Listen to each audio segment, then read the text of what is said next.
पुकार कर देख, क्या कोई है जो तुझे उत्तर देगा? और पवित्रों में से तू किस ओर फिरेगा? क्योंकि मूढ़ तो खेद करते करते नष्ट हो जाता है और भोला जलते जलते मर मिटता है। मैंने मूढ़ को जड़ पकड़ते देखा है, परंतु अचानक मैंने उसके वास स्थान को धिक्कारा। उसके बच्चे सुरक्षा से दूर हैं और वे फाटक में पीसे जाते हैं, और कोई नहीं है जो उन्हें छुड़ाए।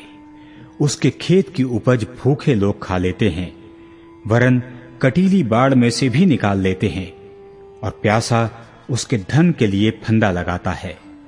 क्योंकि विपत्ति धूल से उत्पन्न नहीं होती और न कष्ट भूमि में से उगता है, परंतु जैसे चिंगारियां ऊपर ही ऊपर को उड़ जाती हैं, वैसे ही मनुष्य कष्ट भोगने के लिए उत्पन्न हुआ है।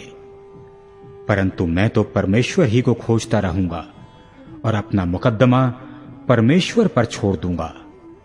वह तो ऐसे बड़े काम करता है जिनकी थाह नहीं लगती, और इतने आश्चर्य कर्म करता है जो गिने नहीं जाते। वही पृथ्वी के ऊपर वर्षा करता और खेतों पर जल बरसाता है। इसी रीति से वह नम्र लोगों को ऊंचे स्थान पर बिठाता है, और शोक का पहिरावा पहने हुए लोग ऊंचे पर पहुंचकर बचते हैं। वह धूर्त लोगों की कल्पनाएं व्यर्थ कर देता है, और उनके हाथों से कुछ भी बन नहीं पड़ता।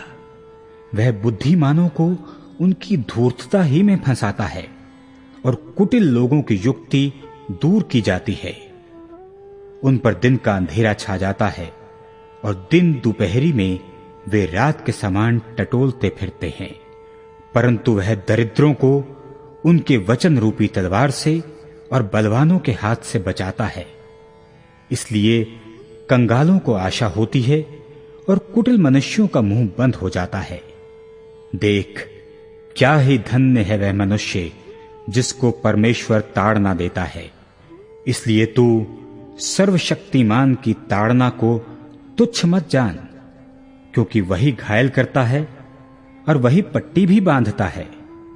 वही मारता है और वही अपने हाथों से चंगा भी करता है। वह तुझे 6 विपत्तियों से छुड़ाएगा, वरन 7 से भी तेरी कुछ हानि न होने पाएगी।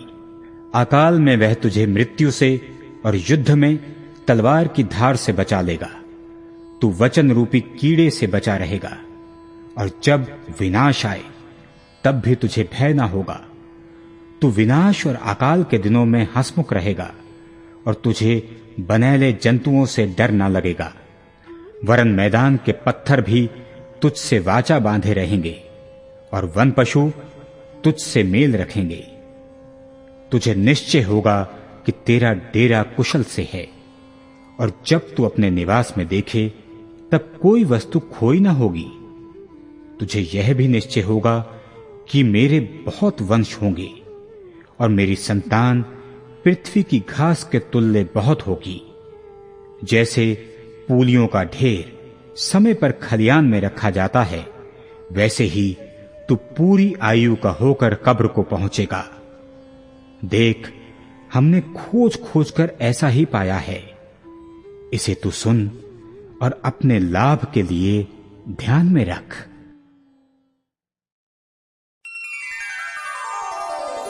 अध्याय 6। फिर अय्यूब ने कहा, भला होता कि मेरा खेत तौला जाता और मेरी सारी विपत्ति तुला में रखी जाती, क्योंकि वह समुद्र की बालू से भी भारी ठहरती। इसी कारण मेरी बातें उतावली सी हुई हैं, क्योंकि सर्वशक्तिमान के तीर मेरे अंदर चुभे हैं, और उनका विष मेरी आत्मा में बैठ गया है। परमेश्वर की भयंकर बात मेरे विरुद्ध पांति बांधे है। जब बनेले गधे को घास मिलती है, तब क्या वह रेंकता है? या बैल चारा पाकर क्या डकारता है? जो फीका है वह क्या बिना नमक खाया जाता है? क्या अंडे की सफेदी में भी कुछ स्वाद होता है? जिन वस्तुओं को मैं छूना भी नहीं चाहता, वही मानो मेरे लिए घिनौना आहार ठहरी हैं। भला होता कि मुझे मुंह मांगा वर मिलता और जिस बात की मैं आशा करता हूं वह परमेश्वर मुझे दे देता, कि परमेश्वर प्रसन्न होकर मुझे कुचल डालता और हाथ बढ़ाकर मुझे काट डालता। यही मेरी शांति का कारण होता। वरन भारी पीड़ा में भी मैं इसी कारण से उछल पड़ता, क्योंकि मैंने उस पवित्र के वचनों का कभी इनकार नहीं किया। मुझ में बल ही क्या है कि मैं आशा रखूं। मेरा अंत ही क्या होगा कि मैं धीरज धरूं। क्या मेरी दृढ़ता पत्थरों की सी है? क्या मेरा शरीर पीतल का है? क्या मैं निराधार नहीं हूं?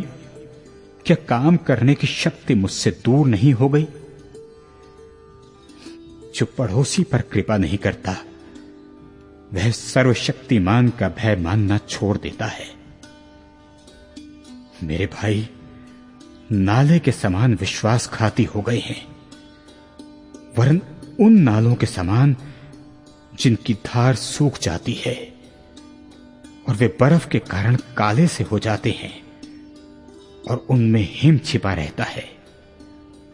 परंतु जब गर्मी होने लगती है तब उनकी धाराएं लोप हो जाती हैं और जब कड़ी धूप पड़ती है तब वे अपनी जगह से उड़ जाते हैं।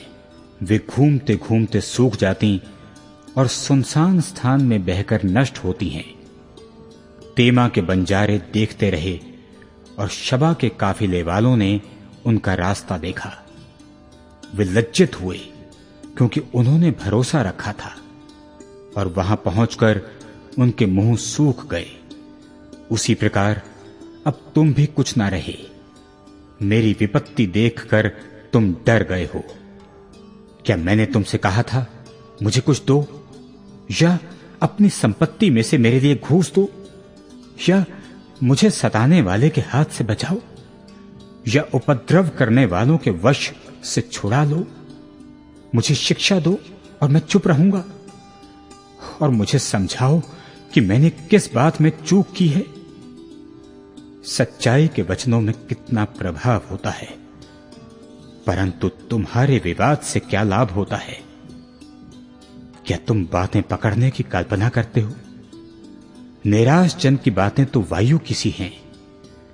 तुम अनाथों पर चिट्ठी डालते और अपने मित्र को बेचकर लाभ उठाने वाले हो। इसीलिए अब कृपा करके मुझे देखो। निश्चय मैं तुम्हारे सामने कदापि झूठ ना बोलूंगा, फिर कुछ अन्याय ना होने पाए।